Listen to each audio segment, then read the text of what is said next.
Bonjour, bienvenue au 11e et dernier laboratoire. Aujourd'hui, on va avoir trois algorithmes. En premier, l'algorithme de Boyer-Moore.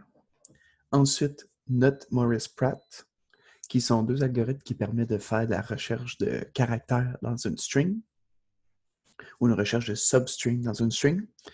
Puis, on va finir avec un algorithme sur la distance de Levenshtein, qui permet de calculer la quantité minimale d'opérations pour qu'une string ressemble à une autre string. Donc, on va commencer tout de suite avec l'algorithme de Boyer-Moore, excusez. Boyer-Moore, ce qu'il va faire de plus que l'algorithme basic, parce qu'on s'entend que l'algorithme basic, qu'est-ce qu'il fait? Il va, il va prendre, disons, la string qu'on a ici, il va regarder, puis quand il va avoir un mismatch, par exemple, ici, ce qu'on va faire, c'est on va simplement tasser le mot d'un caractère. Donc, on va faire A, G, G, C, A.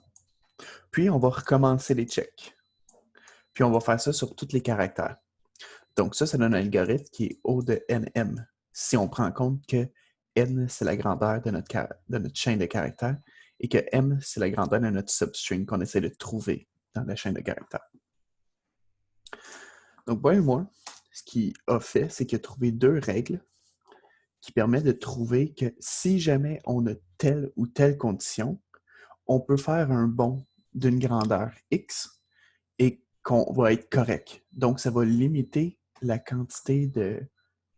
On va maximiser la grandeur des bonds. Donc, au lieu de juste tasser de 1 quand il y a un mismatch, on va tasser de X afin de limiter la quantité de checks qu'on fait. Donc, la première règle, c'est la règle du mauvais caractère. Donc, c'est quoi? C'est quand il y a un caractère qui mismatch, par exemple, si A mismatch avec G. Bon, ben, on sait que si on a un G dans notre caractère, ben, ça ne sert à rien de juste se tasser de 1. On pourrait se tasser de, dans ce cas-ci, 2 pour tout de suite aller sur le bon caractère. Ou disons qu'on se trompe avec le T ici. Puis que, dans le fond, on a la dernière lettre qui est là, A, C, G, etc. Ben, on sait que T n'est pas dans notre chaîne de caractères. Donc, on peut faire un bond de 1, 2, 3, 4, 5 pour, dans le fond, s'en aller du mot parce qu'on sait que le T qui est ici ne va jamais se trouver dans notre chaîne de caractères qu'on veut trouver. Donc, ça, c'est la première règle. La deuxième règle, c'est de dire si jamais je mismatch, par exemple, qu'on a ici, on a ces trois caractères-là qui matchent. Le troisième mismatch, ben, on sait que ce qu'on vous devrait faire, ce serait d'aller regarder, j'ai-tu un suffixe dans mon mot qui contient ces trois lettres-là et pas ce caractère-là. Parce qu'on sait dans le fond que les trois premiers caractères matchent, mais pas le quatrième. Donc, dans ce cas-ci, on sait que GA, ici, c'est un suffixe, il est ici. Je vais juste clairer un petit peu. On sait que le GA qui est ici correspond au suffixe. Donc, le préfixe correspond avec le suffixe. Donc, à place de faire un bond de 1, on peut faire un bond de 1, 2, 3. Pourquoi? Parce que ici, on sait que ces deux caractères-là matchent. Donc, si on fait un bond de 3, on va se ramasser avec les deux mêmes caractères aux deux mêmes endroits. Donc, c'est pour ça que ça fonctionne. Donc, on va faire un exemple qui est, je crois, le premier exercice dans votre liste d'exercices. On va trouver ce motif-là dans cette chaîne de caractères-là. Donc, on va créer les deux tables. Table du mauvais caractère, table du bon suffixe.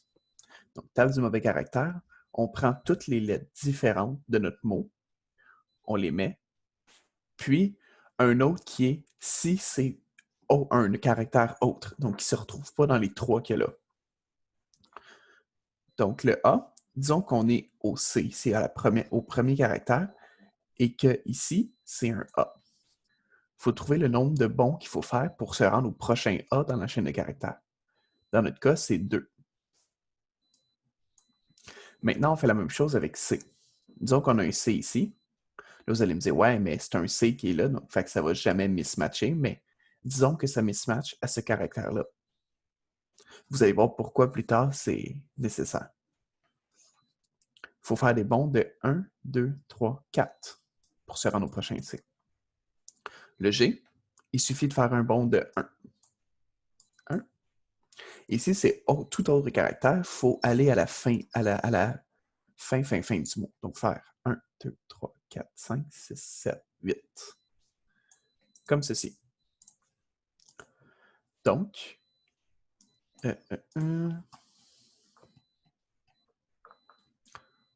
OK.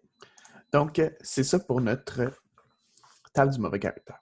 Maintenant, on va faire la table du bon suffixe. Donc, c'est quoi? C'est de dire, si jamais je me trompe au C, il faut que j'aille à un prochain caractère qui n'est pas un C. Donc, ce serait de faire un bond de 1, on se ramasserait à G. Ensuite, si jamais on a C qui est bon et G qui n'est pas bon, ce qu'il faut, c'est trouver un C suivi d'un caractère qui n'est pas G. Donc, dans notre cas, ce serait de se rendre ici, parce qu'on a un C, et le prochain caractère, c'est un C, c'est pas un G. Donc ça, c'est un bond de 1, 2, 3, 4. Maintenant, si jamais CG est bon et que A n'est pas bon, donc là, vous trouvez un CG, puis quelque chose qui n'est pas un A. Donc CG, on a un autre CG ici, mais il est suivi d'un A lui aussi. Fait que c'est pas valide. Fait qu'il faut faire un bond de 8 pour quitter, dans le fond, le mot. Parce qu'on sait qu'on ne va jamais retrouver la suite de caractères GC suivi de quelque chose d'autre. Donc, ça ne vaut pas la peine de regarder. Maintenant, il nous faut quelque chose qui a AGC suivi de quelque chose qui n'est pas A, qui n'est pas G, pardon. Ça serait quoi? Dans le fond, ça représente ça ici avec un mismatch là. On a les 3 caractères ici avec rien en avant. Mais rien en avant veut dire que ça peut être n'importe quoi. Donc, on peut se rendre 1, 2, 3, 4, 5, faire un bond de 5, se rendre ici, et on serait, le tour serait joué, parce que dans le fond, on aurait le AGC qui est bon, puis après, n'importe quoi. Donc, un bond de 5. Et pour tout le reste, ça va toujours être un bond de 5 aussi, pour la même logique, suivant la même logique, pardon. AGC est valide. Après ça, on dit qu'il faudrait trouver quelque chose qui a G dans le mot, parce qu'on sait qu'il y a un G. Mais dans le fond, si on vient ici, qu'il y ait un G, qu'il y ait un A, qu'il y ait un P, qu'il y ait un whatever, ça va toujours marcher, parce qu'il ne fait pas partie des caractères. Donc, ça va toujours être des bons de 5 ici. Voilà. Donc, maintenant, on a nos 2 tables. Donc, on peut aller faire l'algorithme. Donc, ce qu'on fait, on va venir insérer notre mot. C, G, A, G. C, c'est-tu bien ça? 1, 2, 3. C, A, G, C. Ouais. Donc, on part. On va regarder, ça match. On va regarder, ça match. Ici, ça ne match pas. Donc, vous vous rappelez de notre table tout à l'heure? On avait, je vais juste la réécrire rapidement ici. 2, 4, 1, 8.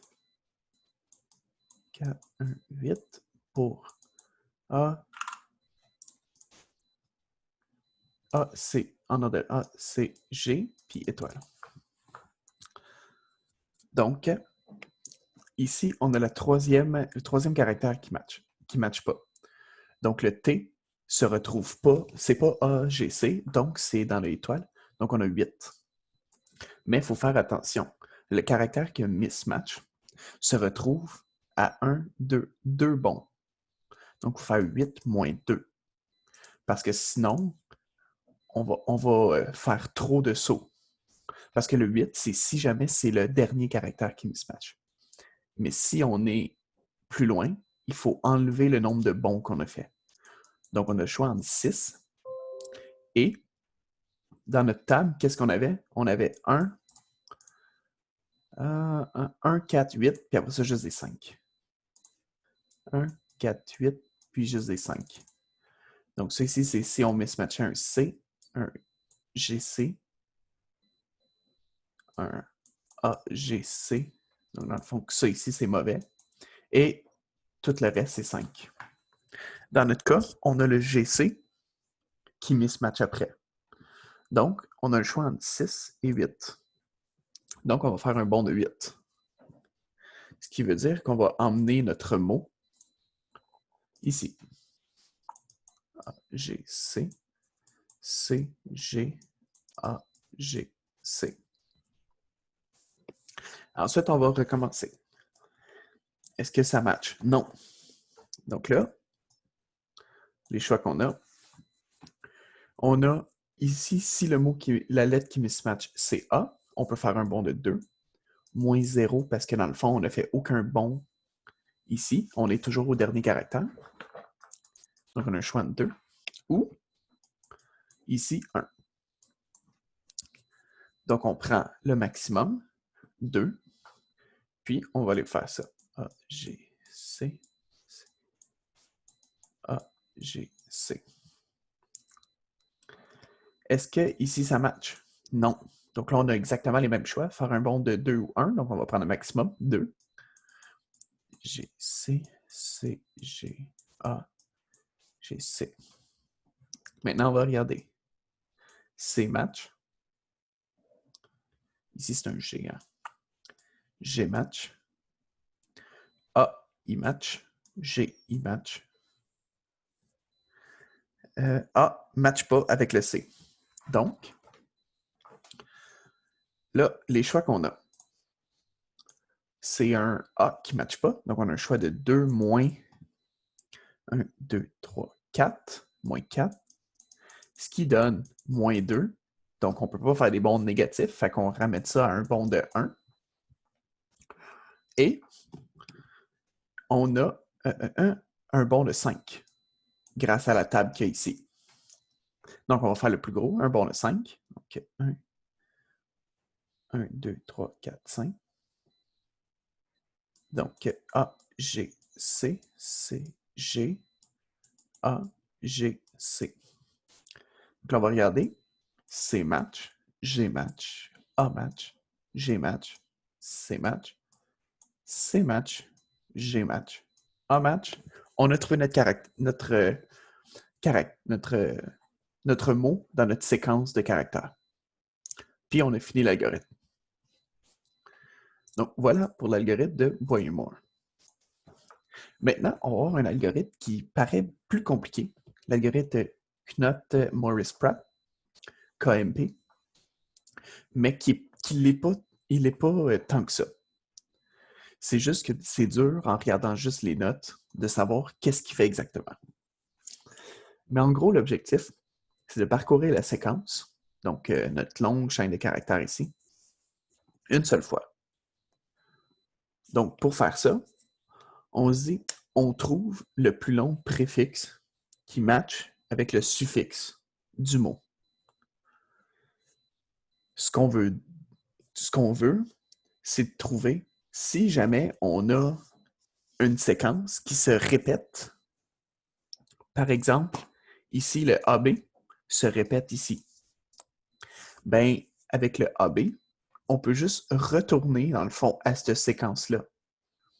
Puis regarder, disons qu'ici, on a AB et le D mismatch. Ben, on peut retourner à ce AB-là et regarder si le C match, ben, on continue. On n'a pas besoin de retourner tout de suite au début du mot. Donc, c'est ça l'objectif de l'algorithme. Donc, pour ça, on se fait la table des bons suffixes en suivant l'algorithme qui est ici. Mais je vais le faire d'une façon plus intuitive, disons. Ça suit l'algorithme, mais c'est plus facile à faire à la main. Donc, le premier caractère, c'est on met 0. Puis, pi, ici, ce qu'il va contenir, c'est l'index du mot, l'index, dans le fond, de la prochaine lettre qui a le même suffixe que lui. Donc, on va faire l'exemple, puis sûrement que vous allez comprendre. Est-ce que G est pareil que A? Non. Donc, on met 0. Est-ce que C est pareil que A? Non. On met 0. Est-ce que A est pareil que A? Oui. Donc, ce qu'on va faire, on va incrémenter la valeur de pi. Puis maintenant, quand on va continuer, on ne va plus regarder le premier caractère, on va regarder le deuxième. Donc, ici. Est-ce que G est pareil que G? Oui. Donc, on va incrémenter la valeur de pi. Puis, on va passer au suivant. Maintenant, on ne regarde plus le deuxième caractère, on regarde le troisième caractère. Est-ce que C est égal à C? Oui. Donc, on incrémente la valeur de pi. On est rendu à 3. Puis, maintenant, ce qu'on fait, on va regarder ces caractères-là. Est-ce que A est égal à A? Oui. 4. On incrémente. Maintenant, on va regarder ces caractères-là. Maintenant, on est à T. Est-ce que T est égal à G? Non. Qu'est-ce qu'on fait quand on a un caractère qui ne matche pas? Ce qu'on fait, on va aller à l'index du caractère précédent. Donc, vu que G ne matche pas avec T, on va aller voir A. On va se mettre à l'index 1. Donc, ici. Est-ce que T match avec A? Non. Donc, poup. Maintenant, on va aller à l'index 0. On va aller à l'index 0, ici. Là, on ne peut plus aller plus loin parce que sinon, on est rendu à un négatif. Donc, on arrête là. T, ce qu'on fait maintenant, c'est on regarde, est-ce que le caractère à l'index 0, est-ce qu'il match? Si oui, on mettrait 1. Par exemple, si on avait comme premier caractère ici T. Si T match avec T, donc, on ferait plus 1, donc on mettrait 1. Mais dans ce cas-ci, il ne matche pas. Donc, on va juste dire 0. Il n'y a aucun préfixe qui matche avec ce préfixe-là. Puis, on a notre table de bons suffixes. Donc, maintenant, on va aller faire l'algorithme avec ça. Ici, il y a notre table de suffixes. Ici, il y a l'algorithme.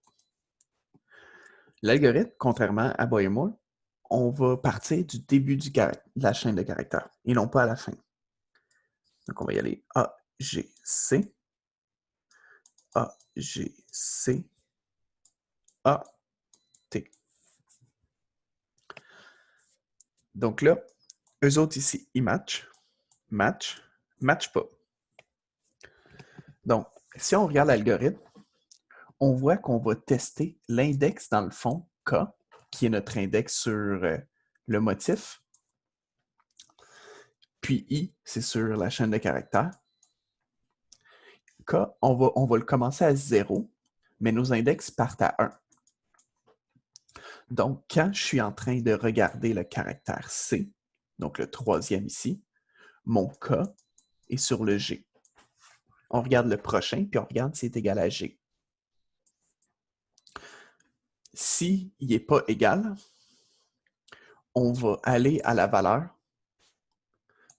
dans pi de l'index K. Donc, on voit que G ici, on va retourner à l'index 0. Donc, ça ne matche pas. Donc, maintenant, quand on va être à G, au troisième caractère de la séquence, on va pointer à l'index 0. Donc, le K pointe ici, mais notre mot commence à 1. Fait qu'on est rendu là. AGC plutôt. C, AGC, AG, whoopsie. C, AT.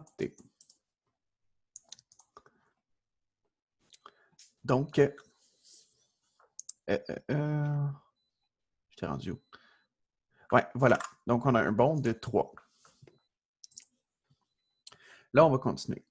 Est-ce que A est égal à G? Non. Donc, on va faire un bond de 1, simplement. Parce que là, ce qu'on va dire, si on suit l'algorithme, on va dire, bon, ben, le mot ne matche pas. Donc là, on recule K à 0, mais il est déjà égal à 0.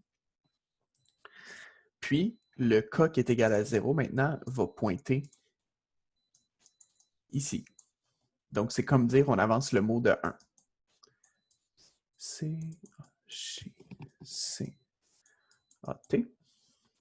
Maintenant, A match avec A, G, C, A, G. Ici, il ne match pas. Donc, ici, on a un mismatch.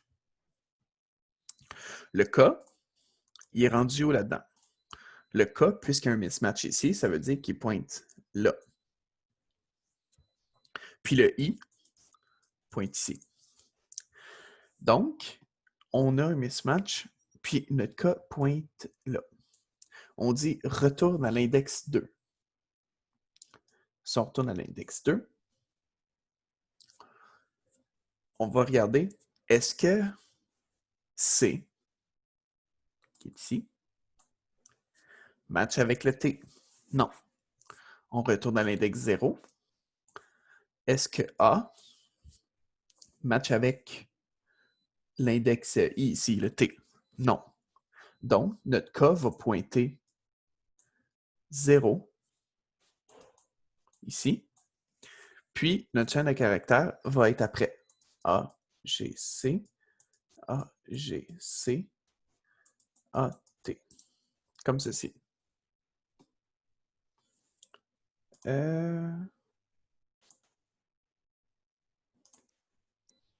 Oups, pardon. Je me suis trompé d'une case. Oups. Notre K va pointer ici, au mismatch, comme ça. Puis après ça, on va avoir les autres caractères qui suivent ici. Je me disais aussi qu'il y avait quelque chose qui ne matchait pas. Comme ça. Maintenant, on continue. A, G, C, A, mismatch. Puisqu'il y a un mismatch à cet endroit-là, ça veut dire que notre K pointe ici. Ça, on va regarder dans notre tableau. Notre A pointe là. Donc là, il nous dit retourne à l'index 1. Donc là, on va être rendu ici. Puis on va regarder, est-ce que ici, G match avec le A? Non. Donc on va retourner à l'index 0. Notre K maintenant va être égal à 0. Puis on va regarder, est-ce que K plus 1, est-ce que A match avec A? Oui. Donc, notre K maintenant va pointer sur le premier caractère, 1, qui est ici. G, C, A, G, C, A, T. Comme ceci. Ensuite, on continue. A match, G match pas. Donc maintenant, notre K est toujours sur le premier A. Donc, puisqu'il ne matche pas avec le G, on retourne à l'index 0. Puis on regarde, est-ce que le A, qui est ici, match avec le premier caractère A? Oui. Donc, notre K maintenant va pointer sur le premier caractère. Puis on va... Si je vais juste effacer. Notre K maintenant pointe sur le premier caractère qui se situe ici. Puis, on va l'écrire. GC, GC, AT. Voilà. Ensuite, on va refaire les checks. Donc, on sait que le premier caractère, A, K, il est déjà matché, donc on n'a pas besoin de le revérifier. Donc, on va aller là, G. Ici, on a un mismatch. Donc, on a un mismatch, notre K est égal à 2, puis il pointe sur le G. Ici. Donc, parce qu'il y a un mismatch, on retourne à K égale 0. Donc, le K, si je le mets ici, va pointer ici. Puis là, on va dire, est-ce que K plus 1, donc le A, est égal à le caractère qui mismatch A ici? Oui. Donc, K plus 1. K égale K plus 1. Donc, le K maintenant va pointer sur le premier caractère, ici, qui est A, G, C, A, G, C, A, T. Puis, on peut continuer les matchs. Donc, on sait que le premier caractère est match, on n'a pas besoin de les revérifier. On va vérifier les autres. G match, C match, A, G, C, A, T. On a fini, on a tous les caractères match. Donc, K est égal à M. Donc, on a trouvé le caractère, l'algorithme est fini. On a trouvé la chaîne de caractères, l'algorithme est fini. Donc, c'est ça pour KMP. Je vais mettre un lien, sûrement dans la description. Ça va emmener sur une vidéo d'une personne qui explique KMT d'une façon différente. Donc, pour ceux qui ont encore de la difficulté avec cet algorithme-là, je vous suggère fortement d'aller regarder cette vidéo-là. Ça peut être aussi, vous pouvez regarder d'autres vidéos si vous voulez, si vous trouvez que celui-là n'est pas clair. Mais ça va vous permettre de peut-être mieux comprendre qu'est-ce que fait l'algorithme. Si vous avez encore de la misère. Si vous avez compris avec ça, tant mieux. Maintenant, dernier algorithme qu'on a, c'est l'algorithme de Levenshtein. L'algorithme de Levenshtein, ça sert simplement à trouver le nombre minimum de changements qu'il faut faire pour transformer une chaîne de caractères en une autre. Donc, ça utilise la programmation dynamique avec ces propriétés-là. Dans le fond, la fonction, c'est ça ici. Donc, pour mieux comprendre, à la place de juste vous expliquer comment l'algorithme fonctionne, je vais utiliser l'exemple qu'il y avait dans vos notes de cours. Donc, la suppression, l'insertion et la transformation. Donc, l'objectif, c'est de dire, disons que j'ai deux chaînes de caractères, AGC et AGGC. On est d'accord que là, facilement, on est capable de dire, bien, si on veut transformer la chaîne de caractère 1 en la chaîne de caractère 2, il suffit d'ajouter un G. Donc, A, G, G, C. Si on ajoute un G, ça va faire A. Disons qu'on a ça. Si on ajoute un G, ben, on va transformer ça en A, G, G, C. Puis maintenant, on a deux choix. On peut insérer le G ici ou ici. Mais disons qu'on a une chaîne de caractères très longue, on veut minimiser le nombre de changements. Ça devient relativement complexe. Donc, ce qu'on fait en programmation dynamique, on dit, OK, on n'a aucun caractère dans la chaîne 1, aucun caractère dans la chaîne 2. Ensuite, qu'est-ce qui arrive si on ajoute, si maintenant S1 est égal à A, ou si S2 est égal à A, puis on va descendre comme ça. Puis on a trois choix pour calculer une case. Soit on n'utilise aucun symbole de S1, puis le A de S2. Donc là, qu'est-ce qu'il faut faire? Il faut supprimer le A de S2 pour le rendre pareil que S1. Soit qu'on fait l'insertion. Donc, on ne prend aucun symbole de S2. On prend le A de S1. Donc, qu'est-ce qu'il faut faire pour que S2 soit pareil que SA? Il faut ajouter A à la chaîne de caractères S2. Ensuite, transformation. Si on prend le A de S2, le A de S1, qu'est-ce qu'il faut faire? Soit qu'on a une substitution à faire ou une correspondance.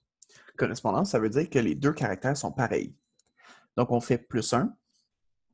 Puis, si on a une substitution, donc on prend les deux caractères, mais que, disons, ici, c'était B. Les deux caractères ne sont pas pareils. Donc, on prend le même nombre de caractères, mais il faut changer le caractère. Ce qui nous donne, avec un coût de -1, dans notre cas. Les coûts peuvent différer. Ça dépend de qu'est-ce qui est plus coûteux selon vous, puis dans le fond de votre... vous pouvez voir ça comme un petit heuristique dans le fond. Donc, on va faire un exemple, qui est l'exemple justement dans vos exercices. Donc, j'ai déjà mis les pointages comme ça, parce que dans le fond, si on n'utilise aucun caractère de S2, ben forcément, il faut juste tout enlever les caractères dans S1. Puis si on utilise tous les caractères dans S2, ben il faut les supprimer pour qu'ils soient pareils à S1. Puis vu que la suppression et l'insertion, c'est le même coût, c'est pour ça que c'est des bons de -2 partout. Donc, on va commencer.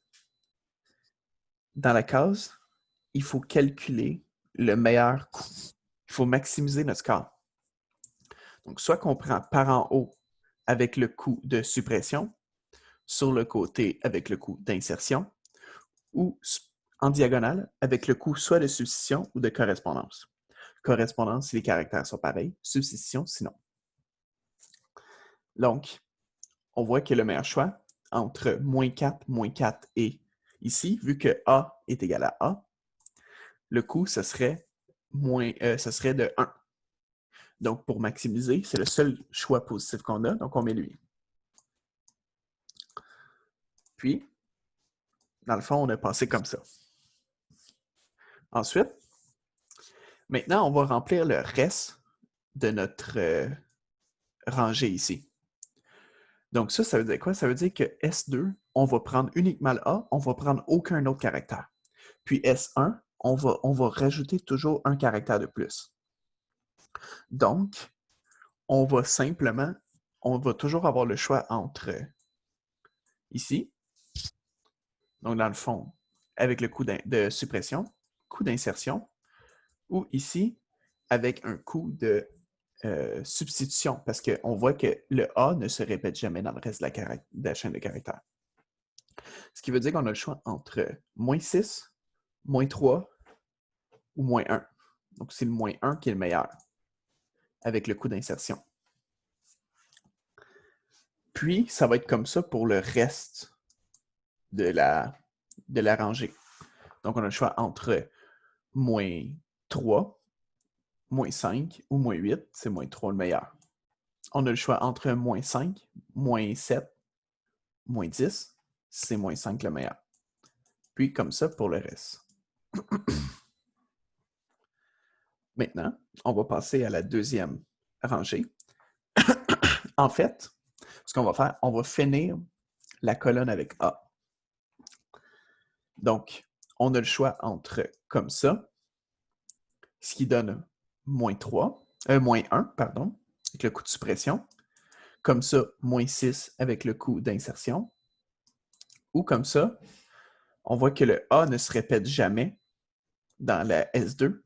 Donc, ça va toujours être un coût de substitution, -3. Donc, le meilleur, c'est -1, en partant d'en haut, avec le coût de suppression. Puis, un peu dans la même optique que la rangée, ça va être ça pour toute la colonne.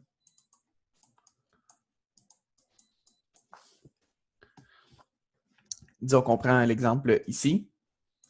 On a le choix entre -16, -11 ou -13. Donc, voilà. On a fait notre première colonne, notre première rangée. On va continuer.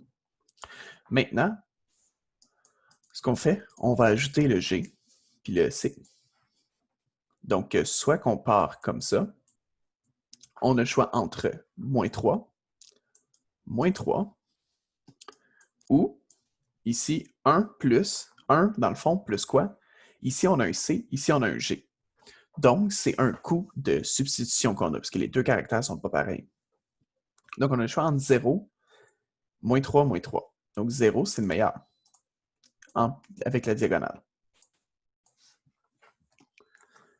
Maintenant, on va finir la rangée. Donc, ici, on a le choix entre -2, -5 ou C et G n'est pas pareil, donc -2. Donc, on a deux choix. Soit qu'on part de -1 puis qu'on fait la substitution, ou on part de 0 puis on fait on l'enlève. Donc, ça donne moins 2. Maintenant, ici, là, on a un caractère qui match. Donc, on a 3 choix encore. Moins 5, moins le coût de suppression, ça fait moins 7. Moins 2, moins le coût d'insertion, ça fait moins 4. Ou moins 3, plus le coût de correspondance, parce que les deux sont pareils. Ce qui donne moins 2. Donc, le meilleur qu'on peut avoir, c'est moins 2. Ensuite, on n'a pas d'autre caractère C dans la chaîne S1. Donc, maintenant, ce qui va être le meilleur, ça va être comme ça. Moins 4, moins 6. Comme ça. Et voilà. Maintenant, on va faire la rangée. Donc, ici, soit que on prend les deux caractères, donc G et G, qui matchent. Donc, ça nous donnerait un coût de 0 ou moins 2, moins 5. Donc, le meilleur coût, c'est 0, qui vient de comme ça.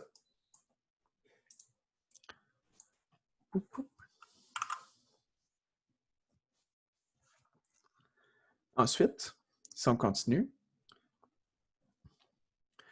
on va avoir un coût soit de moins 2, moins 7, ou on voit que ces trois caractères-là ne matchent pas avec le G. Donc, ça va toujours être un coût de substitution pour ces trois-là. Ou un coût de moins 4. Donc, le meilleur coût, c'est moins 2. C'est de prendre comme ça. Donc, moins 2. Ici, moins 4, moins 6. Mais là, ici, il faut faire attention, c'est un G, avec le G qui est là. Donc, il faudrait regarder et être sûr qu'on ne fait pas d'erreur. Donc, ici, on a un choix de moins 8, moins 13. Mais ici, vu que ça match, c'est un choix de moins 8 aussi. Donc, on voit moins 8, ça donne que dans notre cas, ça ne change rien, mais il faut faire attention quand même. Être sûr, parce que si ici, on avait eu un score plus élevé, disons moins 8, ça veut dire qu'on aurait eu moins 7 ici, donc le score aurait été meilleur. Maintenant, on continue encore. On va être rendu à G. Donc, soit qu'on fait une suppression, une insertion, ou ici, on a une correspondance parce que les deux sont pareils. Ce qui nous donne 1, qui est notre meilleur choix.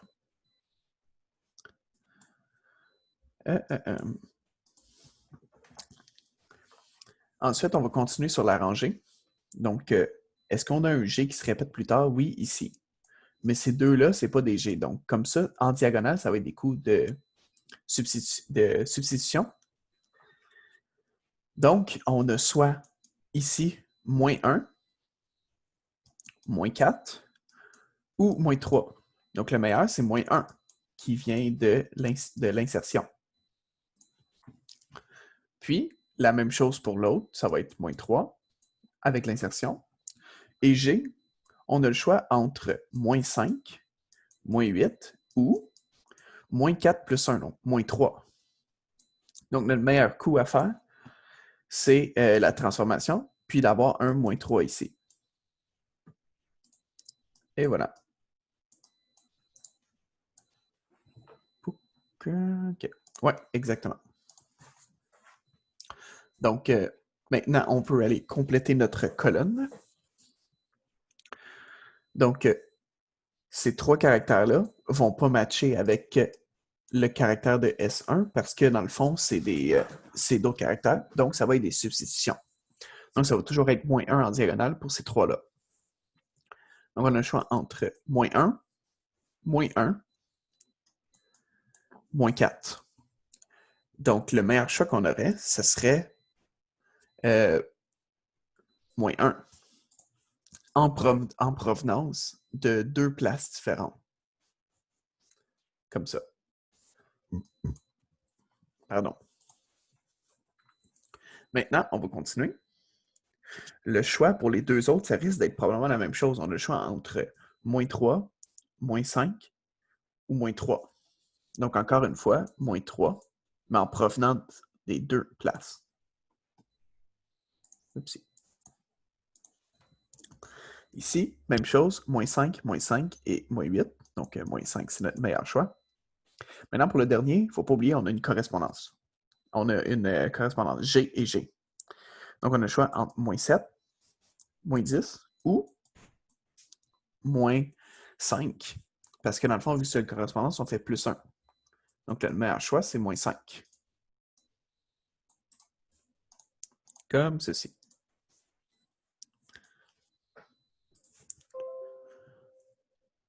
Maintenant, on peut continuer.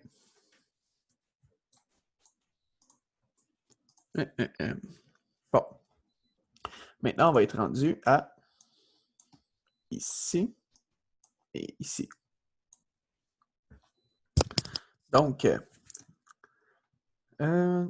ici, on a 3 choix encore, soit moins 3, ou ici, on a une correspondance entre les deux, donc on a 2, comme ça. Donc, ça ici, c'est notre meilleur choix. Maintenant, on va finir notre rangée. Donc, on a le choix entre 0. Ici, on voit que les deux caractères ne matchent pas avec le C. Donc, ça va toujours être un coup de substitution, donc faire moins 1. Donc, on a le choix entre 0, moins 2 ou moins 5. Donc, 0, c'est le meilleur. Oui, exactement. Puis ensuite, moins 2, c'est le meilleur. Encore une fois, avec l'insertion. Ensuite, on va finir la colonne. Donc, on a ici, on n'a pas d'autres C. Ici, on n'a pas d'autres C dans ces 3 caractères-là. Donc, ça va toujours être un coup de substitution sur le côté, en diagonale. Donc, on a le choix entre 0, moins 2 ou moins 5. Donc, 0, c'est le meilleur. Puis, ça va être la même chose pour tout le reste. On va toujours avoir un coup de suppression qui va être le meilleur. Ensuite, je vais juste effacer les petites lignes. Ouais, exact. Maintenant, on va être rendu à T et T. Donc ici, ça va être ça qui va être le meilleur. On le sait, c'est un coup de correspondance. Donc, on va additionner 1. Maintenant, on va aller voir sur la rangée. Le meilleur coup, T ne matche pas avec G. Donc, le meilleur coup va être 1. Avec l'insertion ici par rapport à 3. Ensuite, pour finir la colonne, on a T ici qui match avec le T. Donc, soit qu'on peut faire plus 1, ici, moins 2, moins 2. Donc, le meilleur coup qu'on a, c'est 1, mais en provenance de 2 places. On voit qu'on peut soit monter, donc faire une insertion, ou faire une correspondance.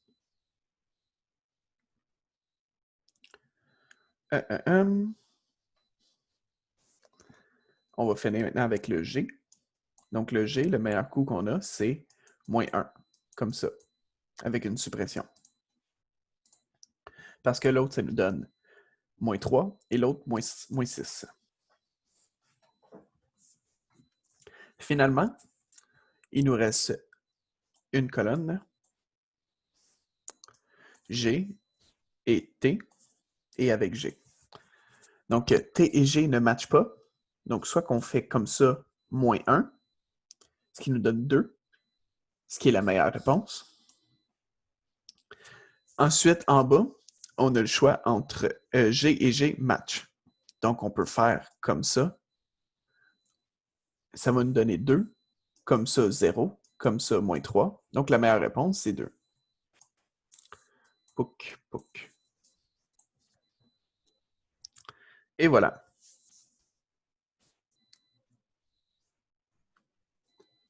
Ouais, cette flèche-là, pouc. OK. Bon, donc maintenant, on obtient quelque chose comme ça. Donc, maintenant, comment on fait pour retrouver les modifications qu'on a à faire avec le tableau qu'on a. Donc, OK. Donc, vous voyez que j'ai laissé des flèches. C'est pas pour rien, c'est pour moi juste le retrouver plus facilement. Mais dans le fond, ce qu'il faut faire, il faut regarder. On sait qu'en diagonale, si, ici, je vais l'écrire ici, on a trois choix, diagonale, par en bas ou sur le côté. Sur le côté, pour se rendre de la gauche vers la droite, il faut faire -2. Donc, pour faire le contraire, il faut faire +2. Même chose pour la suppression, ou par en haut. Puis la diagonale, il faut faire +1 si les substitutions et -1 dans le cas d'une correspondance. Donc, il ne faut pas oublier, ici, c'est tous les contraires, parce que là, vous voyez, les flèches vont de la gauche vers la droite, mais quand on veut savoir quelles sont les opérations qu'on a faites pour passer, disons, du 2 au 1, ben, il faut faire le contraire, il faut faire l'opération inverse. Donc là, du 2, est-ce que c'est possible qu'on monte? Non, parce que c'est un autre 2. Puis ici non plus, parce qu'il faudrait que le résultat soit 2 plus grand. Donc, le seul choix qu'on a, c'est par là. Donc, on a G et G. Ensuite, ici, on a deux choix. Soit on peut monter, parce que le score est 2 de plus grand, ou on peut aller en diagonale parce que T et T match, donc il faut faire -1, il faut faire une correspondance. Donc, on a deux choix.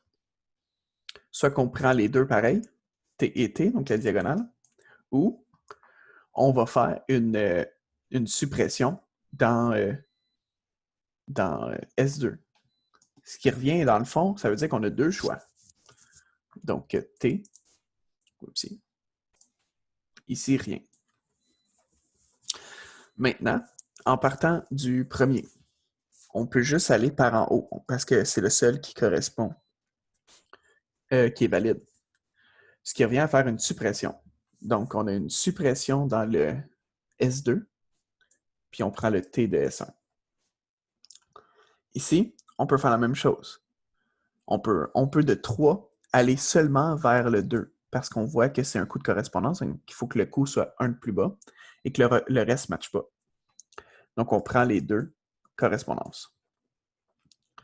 Ensuite, ici, on peut seulement aller en diagonale. Donc, ça veut dire qu'on C et C, ça veut dire que c'est un coup de correspondance entre les deux. C, C et C. Maintenant, ici, est-ce qu'on peut aller par en haut? Non, parce que c'est une différence de 3, différence de 1, donc on peut juste aller là, parce que les deux, c'est une correspondance. Donc, ça nous donne une correspondance, ça veut dire qu'on utilise les deux. GG, GG. Maintenant, au 0, on peut-tu aller ici? Non, non. Donc, on peut aller. Est-ce qu'on peut aller là? On voit qu'ici, c'est un coup de substitution.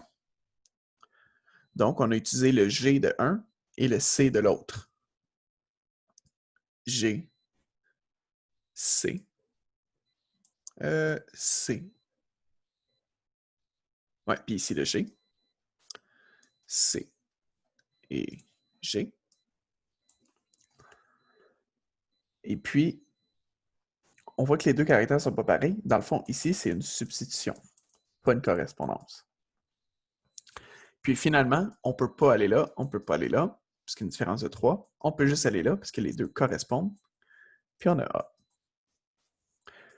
Donc, on voit que ici, il y a une substitution, puis on a deux choix. Soit qu'on fait une insertion ici de T dans un des mots, ou on fait une insertion ici. Donc, on peut le placer à deux endroits.